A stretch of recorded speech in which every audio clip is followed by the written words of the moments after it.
श्वानों की वफादारी की कई कहानियां तो आपने सुनी होगी, अक्सर इन्हें फिल्मों में भी देखा होगा। लेकिन ऐसे ही एक वफादार श्वान की कहानी आज हम आपको बता रहे हैं, जो झालावाड़ के डाक बंगले में दफन है। यह दास्तां है आज़ादी से पहले की। साल था सन 1903। झालावाड़ रियासत होने के कारण अंग्रेज सरकार के प्रतिनिधि के तौर पर ब्रिटिश अधिकारी इसी डाक बंगले में अपनी पत्नी के साथ रहते थे। डाक बंगले की रखवाली के लिए यहाँ एक श्वान जिम्मी को रखा गया था। एक दिन ब्रिटिश अधिकारी की पत्नी टहलने के लिए डाक बंगले के बाहर चली गई। तभी अचानक एक पैंथर ने महिला पर हमला कर दिया।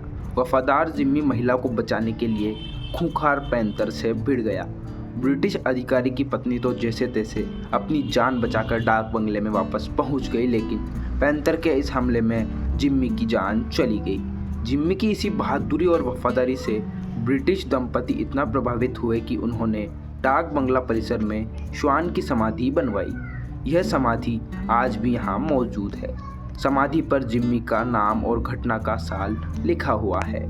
इस समाधि को देखने के लिए सैलानी भी यहाँ आते जाते रहते हैं। दरअसल झालावाड़ का जो डाक बंगला है और स्टेट टाइम में इसको एजेंटो बंगला कहा जाता था, क्योंकि ब्रिटिश सरकार के जो पॉलिटिकल एजेंट थे वो हर स्टेट में प्रशासन की तरफ से नियुक्त होते थे।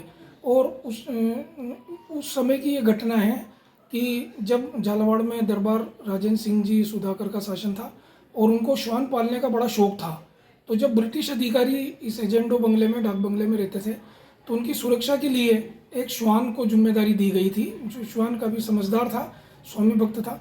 तो जो एजेंट, पॉलिटिकल एजेंट था ब्रिटिश का, वो अपनी पत्नी के साथ रोजाना हवाखोरी करने आसपास जाया करता था। उस समय जंगल था। तो एक समय क्या हुआ, वो अपनी पत्नी के साथ जब हवाखोरी करने गया तो साथ में जिम्मी नाम का श्वान भी था। और अचानक क्या हुआ कि एक पैंथर ने उसके ऊपर हमला किया, महिला के ऊपर। तो पैंथर को बचाने के पैंथर ने जब हमला किया तो महिला को बचाने के चक्कर में ये जिम्मी उससे भिड़ गया। और इन दोनों की जब लड़ाई हुई तो महिलाएं तो सुरक्षित बच करके निकल गई, और जिम्मी की उसकी जब गुत्थम गुत्ती हुई तो जिम्मी को उसने मार दिया। फलस्वरूप जब पॉलिटिकल एजेंट और दरबार ने देखा तो इसकी स्वामी भक्ति की बड़ी प्रशंसा की, और बाद में इसका एक स्मारक बनाया गया है जो डाक बंगले में है। और इसका जो स्मारक है ब्रिटिश शैली का बनाया हुआ है, वहाँ पे उसका शिलालेख भी लगा हुआ है जिसमें जिम्मी उसका नाम है। और देश आज़ाद होने से पहले जब पॉलिटिकल एजेंट जब अपने सात समंदर पार अपने इंग्लैंड वगैरह गया तो वहाँ से इसकी स्मारक का खर्चा वो भेजते रहे, जिसमें इसकी झाड़ फानूस की सफाई, पेड़ पौधों की सफाई और इसकी मतलब पूरी सफाई का खर्चा वो वहाँ से भेजता रहा। तो ये बड़े स्वामी भक्त की मिसाल है और ये एक ऐतिहासिक तथ्य भी है। और बाद में ऐसा सुनने में आता था कि थोड़ा सा स्टेट की तरफ से भी पैसा जाता था, लेकिन वर्तमान में इसकी सुरक्षा को लेकर कोई पैसा नहीं दिया जाता है। तो मैं ऐसा मानता हूँ कि ये वर्तमान में जो डाक बंगला है ये सार्वजनिक निर्माण विभाग PWD के अंदर में, यदि स्मारक यहाँ के जो विभाग के हैं थोड़ी मानवता को दिखाते हुए अगर उसकी साफ सफाई कराते हैं तो ये एक पर्यटन स्थल के रूप में डेवलप हो सकता है। इतिहासकार ललित शर्मा ने बताया कि आज़ादी के बाद ब्रिटिश परिवार इंग्लैंड चला गया, लेकिन 80 के दशक तक हर वर्ष लंदन से कुछ राशि इस समाधि की सार संभाल के लिए आती थी। लेकिन सरकार और सार्वजनिक निर्माण विभाग द्वारा कोई राशि अभी आवंटित नहीं करने की वजह से आज ये समाधि दुर्गति का शिकार हो रही है।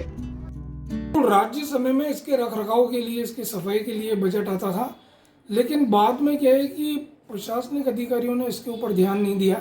हालांकि ये इतिहास का एक स्मारक है जो स्मरण के योग्य है और रेखांकित करने भी योग्य है।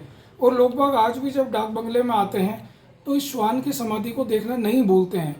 तो इस हिसाब से ये कि ज़्यादा से ज़्यादा राज्य सरकार नहीं, लेकिन स्थानीय प्रशासन तो इसके स्मारक की देखभाल के लिए अपने हिसाब से कुछ बजट आमंत्रित कर सकता है। सार्वजनिक निर्माण विभाग के अंडर में ये अपना डाक बंगला है, तो कुछ पैसों को दे करके और इसके स्मारक की साफ सफाई, इसके आसपास जो बेतरतीब से घास वगैरह पड़ी हुई है, उगी हुई है, उसको सफाई करवा सकता है ये। और एक वहाँ पे साइन बोर्ड लगा सकता है कि स्वामी भक्त श्वान का स्मारक।